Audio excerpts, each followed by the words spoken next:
Hey, so a lot of people have been wondering which speed duel Streets of Battle City pre-constructed deck is best and how do you use those decks to get the best chance to win. Now obviously people fill up YCSs to play speed duel sealed products, but in case you weren't already on board with the most popular way to play Yu-Gi-Oh, here are a few reasons why you should try it with your playgroup. For one thing, playing with speed duel pre-constructed decks is cheap, even compared to other forms of Yu-Gi-Oh limited or sealed games. $30 can get you 8 decks to play against one another in 32 distinct matchups, or 1/40th of a copy of the Platinum Dark Magician Slab. The choice is simple. Beyond being cheap, speed duel pre-constructed decks are also fun if you enjoy pretending you are an anime character, playing Yu-Gi-Oh games that last more than 3 turns, or if you're just tired of losing to expensive staples you can't afford. Now for some advice, for old school Yu-Gi-Oh, the most important thing is controlling the strongest monster on board. In a controlled meta like this one, where both players ideally know the contents of both their own and their opponent's decks, players with control over the game can choose to either invest more to get a stronger monster to hit certain attack thresholds, or invest in controlling multiple monsters to end the game faster and limit the tempo loss from the opponent using an effect to remove a strong monster. Knowing what removal options your opponent has available is crucial.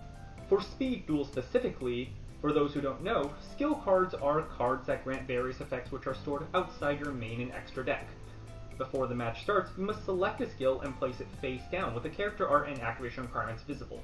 For skill cards that become spells and traps, follow the instructions, and they are treated as an associated card type for the rest of the duel, with the only exception that they cannot be returned to the deck by any means.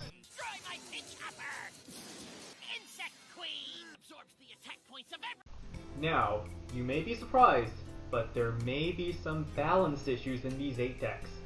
The best skill in the format, and maybe best skill in all of Speed Duel's history, is, unfortunately, My Precious Queen. This skill allows him to summon a free token every end phase, forcing opponents to overextend to deal any amount of damage. I desperately hope this skill has been nerfed by the time you see this video. For those who don't know, Speed Duel features relatively common erratas for skills in order to balance constructed play. The rest of Weevil's deck is a variety of stall instruction tools. Parasite Paranoid is a quick effect that can even negate a monster's effect after its cost is paid, and stops your opponent's monster from attacking.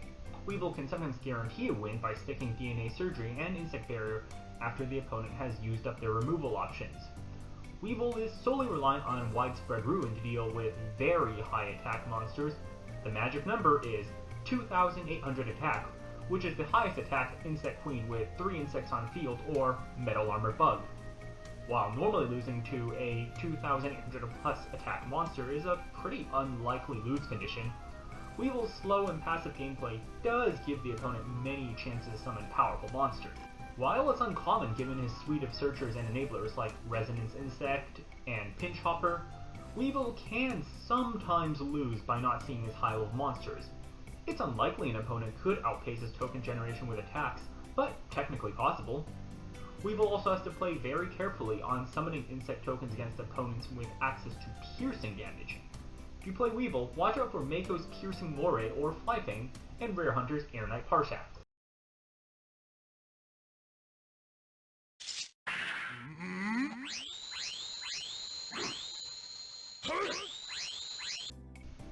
Joey's deck, paired with the skill Heart of a Warrior, is a hyper-consistent beatdown strategy. Disclaimer, this isn't a metagame analysis, this is actually my therapist ordered trauma dumping about Gilcha the D-Knight. What does the D stand for? Why does it have 1850 attack? So, to explain, Joey's skill allows him to discard a card to special summon a level 5 or lower non-effect Warrior Fusion monster from the extra deck. This comes at a cost to his normal summon, but Gilcha the D-Knight has 1850 attack, higher than any monster Joey can normal summon anyway. Gilcha, when backed by 1 or 2 equipped spells or battle spell traps, is nearly unstoppable in the sealed format. This advanced combo unfortunately sours the actual experience of the format, because you're just trying to do a 3-card combo to summon Slifer the Sky Dragon, and you just lose to this and Kunai with Chain. Joey does have some weaknesses. Once a monster has 2700 or more attack or defense, Joey needs to commit to 2 boosting spells to attack over it. Against monsters unable to be destroyed by battle, his options dwindle down to destroying his own blast with Chain, calling Time Wizard correctly, or rolling a 6 on Roulette Spider. Still, playing Joey likely means you won't be in a position to face off against a monster unable to be destroyed by battle.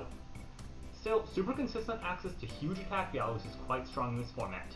These attack stats can end games in 2 turns if your opponent doesn't have answers. The faster you can end games, the fewer chances your opponent has to draw their outs, unlike other slower paced decks. Third best deck in this format is the unnamed Rare Hunter, who other sources have called Seeker. In the anime, he uses a series of currently banned draw spells to trigger out Exodia. But because Konami cares more about preventing power creep in speed duels than accuracy to the anime, Rare Hunter's deck is a collection of marginally above mid monstrous spells and traps. It's not a bad deck, but it clearly lacks an identity or theme, much like the character.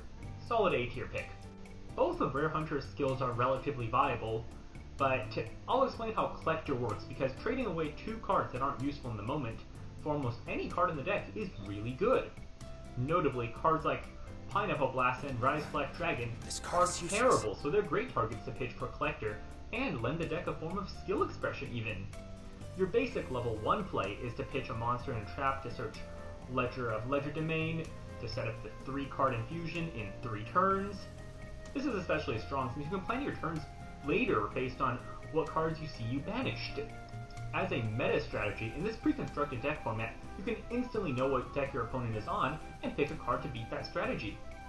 One issue is that starting first dramatically reduces your chances of opening the correct card type to find the card you need. Rare Hunter's deck has more removal than any other constructed deck, and is certainly more accessible removal than any other deck. For example, you have Michizure, which is certainly easier to use than rolling a 6 on Roulette Spider. The issue is that low average attacks on normal summon or set means that it's not as simple as it seems to finish off a game after removing key threats. Because of this inconsistency, Rare Hunter can sometimes lose despite the opponent having an empty board across multiple turns.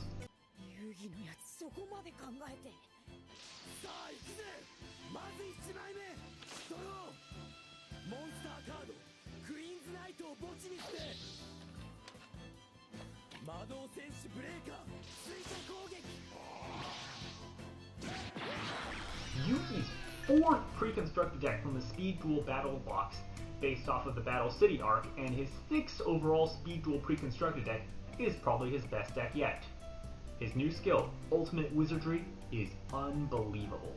With it, he gets a one-time burst of 2 spell counters in 1 turn, for the low cost of controlling a monster that can hold spell counters, and he can get a free spell counter every following turn.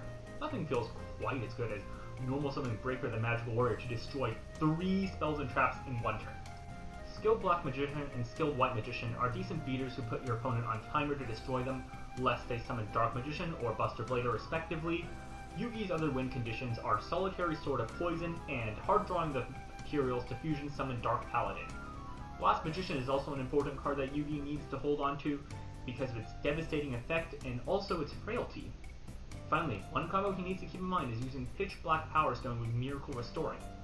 Special summoning Dark Magician or Buster Blader from seemingly nowhere is definitely a game changer. Yugi, however, bricks like nothing else. Useless. 7 cards in his deck specifically require other cards to use, a number of cards only interact with monsters that can have spell counters placed on them, and pretty much all those cards have bad stats and or limited utility at best. It's a dark energy disc. One touch and your mind's banished to the Shadow Realm. Despite Arcana's suite of 1700 plus attack spellcasters, he is plagued with consistency issues. In addition, all of those high attack spellcasters have largely inconsequential effects in this format, further hurting his ceiling. His preferred skill, Now You See Them, allows him to make sure he doesn't brick on his 3 copies of Dark Magician by returning Dark Magicians in hand to draw more cards at the cost of revealing his hand. His Seal Master Mace package and inability to shore up his spellcaster attack stats means that he struggles once the opponent establishes a stronger monster. What is a Seal Master Mace package, you may ask? Only a set of pitiful cards that exist to dilute the power of the deck. In order to make big advantage swings, he is very heavily reliant on 2 tools to special summon Dark Magician from the deck, Dark Magical Curtain and Dark Renewal. The issue is usually when he sees these cards too late in the duel for them to matter. Poor defensive stats on his monsters and relying on 1000 Knives, or attacking with Dark Magician to remove strong monsters, means he struggles when the opponent has established threats. Into certain decks, a well-timed dark magic attack can be game-changing, but other decks don't commit as much to the back row and make the card a mere situational 1-for-1. Arcana struggles greatly because he has nothing to threaten opponents with once he's the one setting monsters.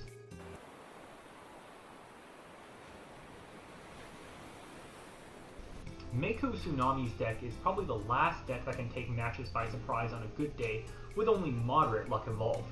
Aerocourt is an incredible card that's balanced by a severe lack of other playables in the deck. Because of the banish cost for Aerocourt and the storm spells, Big Wave, Small Wave, and Water Hazard, this is one of the few decks that feels like it can just have too few monsters. The skill of Bountiful Ocean mitigates this somewhat by returning monsters to hand if you control Umi. The problem is that Umi is a one-off without searchers and one monster substitute, and the two of his best monsters in deck are Wind. Another comical oopsie I guess Konami forgot to address is that the Legendary Fisherman and his successor are warrior monsters, so therefore not boosted by Umi, nor are they viable discard targets for Aeroka. You could theoretically use the other skill to turbo out Fortress Whale, but you'll contribute at least 2 monsters to hit the threshold for level 7, and you get a monster that folds to Dark Magician. This card is useless. Because Mako has 2 normal summonable monsters with Piercing, Mako has a surprising niche against Weevil by hitting over tokens to try to end the game in 2 to 3 turns. This also makes him good against Strings, but beating Strings is almost as easy as not attacking Revival Jam.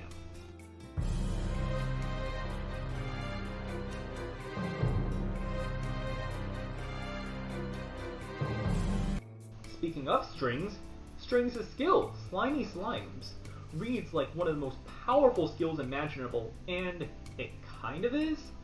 Being able to trade away Jam Breeding Machine for an opponent's spell trap at will to avoid the summon lock is amazing. Being able to draw 3 cards upon reviving Revival Jam in a world with very limited effect removal is also really good. The hard part is doing anything with those 3 cards. Token Sunday and Token Stampede only work with tokens, and your only ways of generating tokens means you don't get to summon Revival Gem anymore. One of Strings' most powerful plays is getting their Mother Grizzly destroyed at the end of the opponent's battle phase, so he can summon Reactor Slime to use its effect the next turn to tribute for Slifer, or, better yet, destroy 2 cards by tributing 2 tokens from Token Sunday. This advanced 2-card combo that relies on your opponent attacking blindly gives an example to how low the power level of this deck really is. Against Strings, setting up a strong board to make a single large push is often more valuable than seizing tempo. In this format, the 1000 LP cost Revival Jam is quite significant, and often locks Strings from using their skill. The other power play is getting 3 draws and tribute summoning Enraged Muka Muka. After all, which spells and traps were you going to set and play anyway? Might as well hold them in hand to power up your monster. Playing against Strings is mostly about figuring out how to avoid giving your opponent those 3 draws from Revival Jam's effect.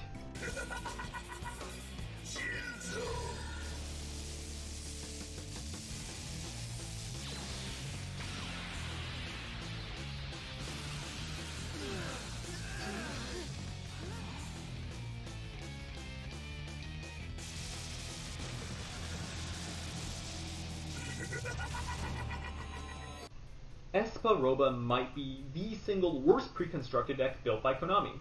To give an example, the best way to set up a tribute summon for Jinzo is setting Gold Goyo, a normal monster with 600 attack and 1600 defense stats. 1600 defense is the best defender this deck has access to. This card is useless. You might look at the deck and see Reflector Bounder with 1700 attack. That card destroys itself when it's attacked.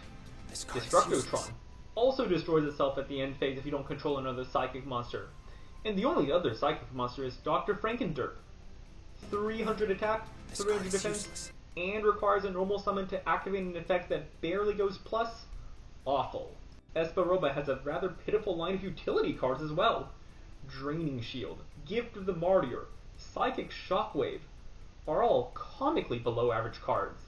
Esparoba's primary win conditions are using his skill to special summon Jinzo, or using Creature Swap to take a very powerful monster. After all, he's going to give you a very shit monster. Both of these skills are quite manageable. If Asperoba is not asking to see your draw every turn, that means he's playing the Machine Menace, and all you have to do is avoid activating continuous traps, or make sure they're off the field by the time his main phase rolls around. Creature Swap is also easy enough to play around in speed duels because there's no main phase 2, so your opponent can't run over your weaker monster to force you to trade your stronger monster.